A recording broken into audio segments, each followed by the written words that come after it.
नमस्कार दोस्तों, मैं डॉक्टर साहिल सिंगला। आज इस वीडियो में हम ऑर्थोपेडिक की बहुत ही कॉमन प्रॉब्लम नी पेन के बारे में डिस्कस करेंगे। नी पेन जो कि एक बहुत ही कॉमन प्रॉब्लम है, जो यंग एज में से लेकर ऑल एल्डर एज पीपल में या सीनियर सिटीजन में देखी जाती है। नी पेन के कारण बहुत से होते हैं। आज इस वीडियो में हम उन कारणों के बारे में और उनका क्या ट्रीटमेंट है उसके बारे में पढ़ेंगे। दोस्तों, जैसे कि आप जानते ही हो कि जो नी जॉइंट है वो हमारा बॉडी का बहुत ही इंपॉर्टेंट वेट बेरिंग जॉइंट है। नी जॉइंट जो बना होता है वो हमारी थाई बोन, फीमर और लेग बोन, टिबिया की मदद से बनता है। और इसके ऊपर एक छोटी बोन होती है जिसको हम नी कैप बोन और पेटलर बोन बोलते हैं। जो दोस्तों इसके आर्टिकुलेटिंग सर्फेसिस होते हैं वो एक चिकनाई से कवर्ड होते हैं, लेयर होती है एक चिकनाई की, जिसको हम आर्टिकुलर कार्टिलेज बोलते हैं। और इसकी स्टेबिलिटी के लिए इसमें काफ़ी सारे लिगामेंट्स होते हैं और मेनिस्कस होते हैं, जिसको हम वॉशल भी बोलते हैं। दोस्तों, नी जॉइंट की लुब्रिकेशन के लिए इसमें एक थोड़ा सा फ्लूइड होता है जिसको हम साइनोवियल फ्लूइड बोलते हैं, जो एक शीथ में कवर्ड होता है जिसको साइनोवियल मेम्ब्रेन बोलते हैं। ये एक स्ट्रक्चर होता है जो नी जॉइंट बनाता है। अब दोस्तों, हम इस वीडियो में देखेंगे कि इसमें जब इन स्ट्रक्चर्स में जब कोई प्रॉब्लम आती है तो पेशेंट को नी पेन होता है। तो जो नी पेन के कारण है उनमें से सबसे पहला जो कारण है वो है कॉन्ड्रोमलेशिया पेटले।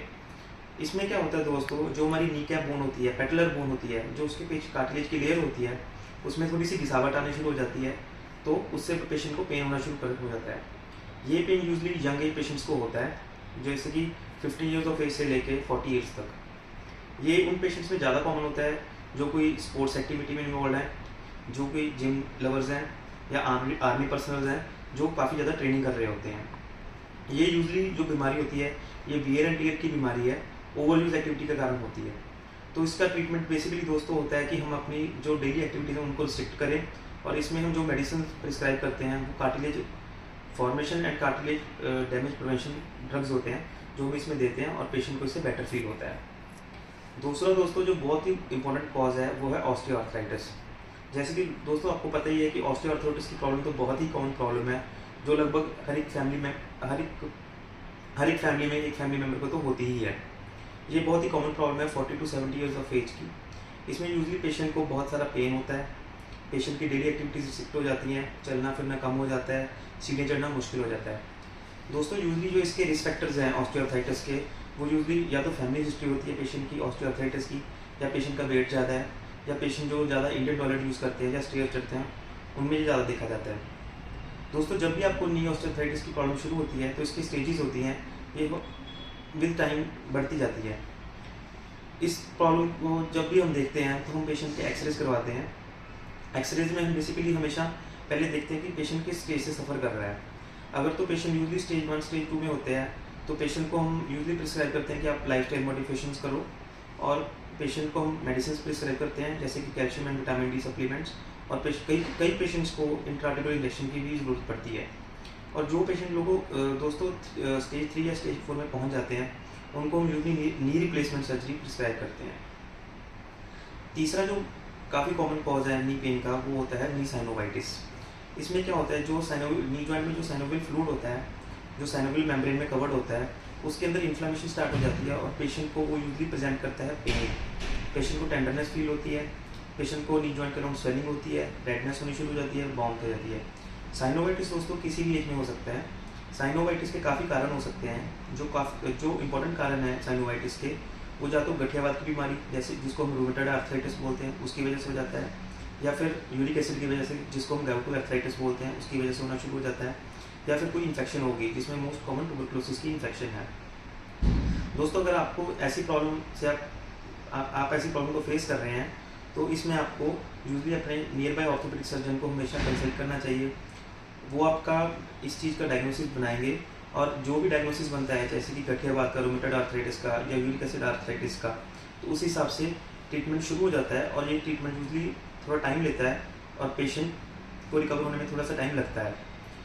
अगर पेशेंट को इनकी वजह से, गठियावाद की वजह से या यूरिक एसिड की वजह से आर्थराइटिस हो जाता है तो हो सकता है कि हमें इसमें नी रिप्लेसमेंट की ऑप्शन भी आगे जाके देखनी पड़े।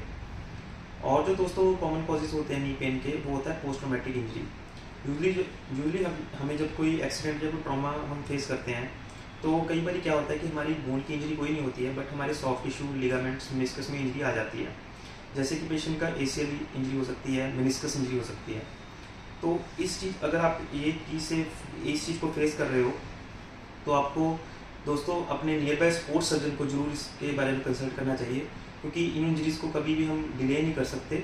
इनको अर्ली डायग्नोस करना चाहिए और जो भी इनका ट्रीटमेंट बनता है, चाहे वो कंजर्वेटिव ट्रीटमेंट है चाहे वो ऑपरेटिव ट्रीटमेंट है, हमें वो देखना पड़ेगा। नहीं तो क्या होता है कि 10-15 साल में ऑस्टियोआर्थराइटिस के चांसेस बहुत ज़्यादा बढ़ जाते हैं अगर हम अपनी ACL की इंजरी को या मेनिस्कस इंजरी को डिले कर रहे हैं। अब दोस्तों हम डिस्कस करते हैं कि वो क्या क्या लाइफस्टाइल मॉडिफिकेशंस हैं जो हमें करनी चाहिए जिससे हम नी पेन से बच सकते हैं। पहले हम डिस्कस करेंगे कि जो जो चीज़ें हमें नहीं करनी चाहिए, क्या क्या हम मॉडिफिकेशन करें या फिर क्या क्या एक्टिविटीज़ हैं जो हमें नहीं करनी चाहिए जिससे हम नी पेन से बच सकें। तो दोस्तों मैं आपको बताना चाहता हूँ कि स्टेयर्स आप कम से कम चढ़ो। स्टेयर्स हमें कम से कम यूज़ करनी चाहिए, क्योंकि स्टेयर्स हमेशा हमारी कार्टिलेज को डैमेज करते हैं। उसके बाद हमें चौंकड़ी मार के बैठना, स्क्वाटिंग पोजीशन में बैठना, इन चीज़ों को बहुत ही कम कर देना चाहिए। वॉकिंग और रनिंग हम कर सकते हैं, पर वॉकिंग और रनिंग आप बिल्कुल भी हार्ड सरफेस पे, जैसी पथरीली ज़मीन है उस पर बिल्कुल मत करें। और आप काफ़ी पेशेंट्स हमें पूछते हैं कि हम स्टैंडिंग कितने टाइम के लिए कर सकते हैं। अगर आप स्टैंडिंग का आपका काम है तो ज़्यादा से ज़्यादा आप एक शिफ्ट में 20 to 25 मिनट्स की स्टैंडिंग कर सकते हैं। उसके बाद आप अपनी पोजीशन चेंज कर लें तो बेटर है।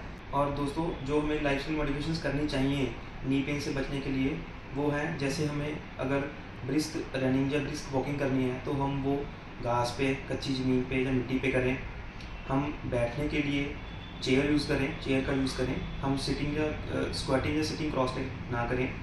उसके बाद हमने अगर एक्सरसाइज करनी है तो सबसे बड़ी एक्सरसाइज जो नी के लिए है वो है स्विमिंग एंड साइकिलिंग, हमें वो करनी चाहिए।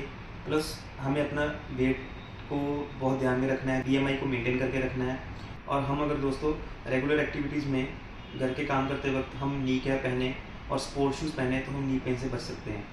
तो दोस्तों मेरे को लगता है कि इस वीडियो से आपको काफ़ी जानकारी मिली होगी। अगर आपको ये वीडियो अच्छी लगी तो इस वीडियो को लाइक करें, अपने फैमिली और फ्रेंड्स को इस वीडियो को शेयर करें और हमारा चैनल सब्सक्राइब करें।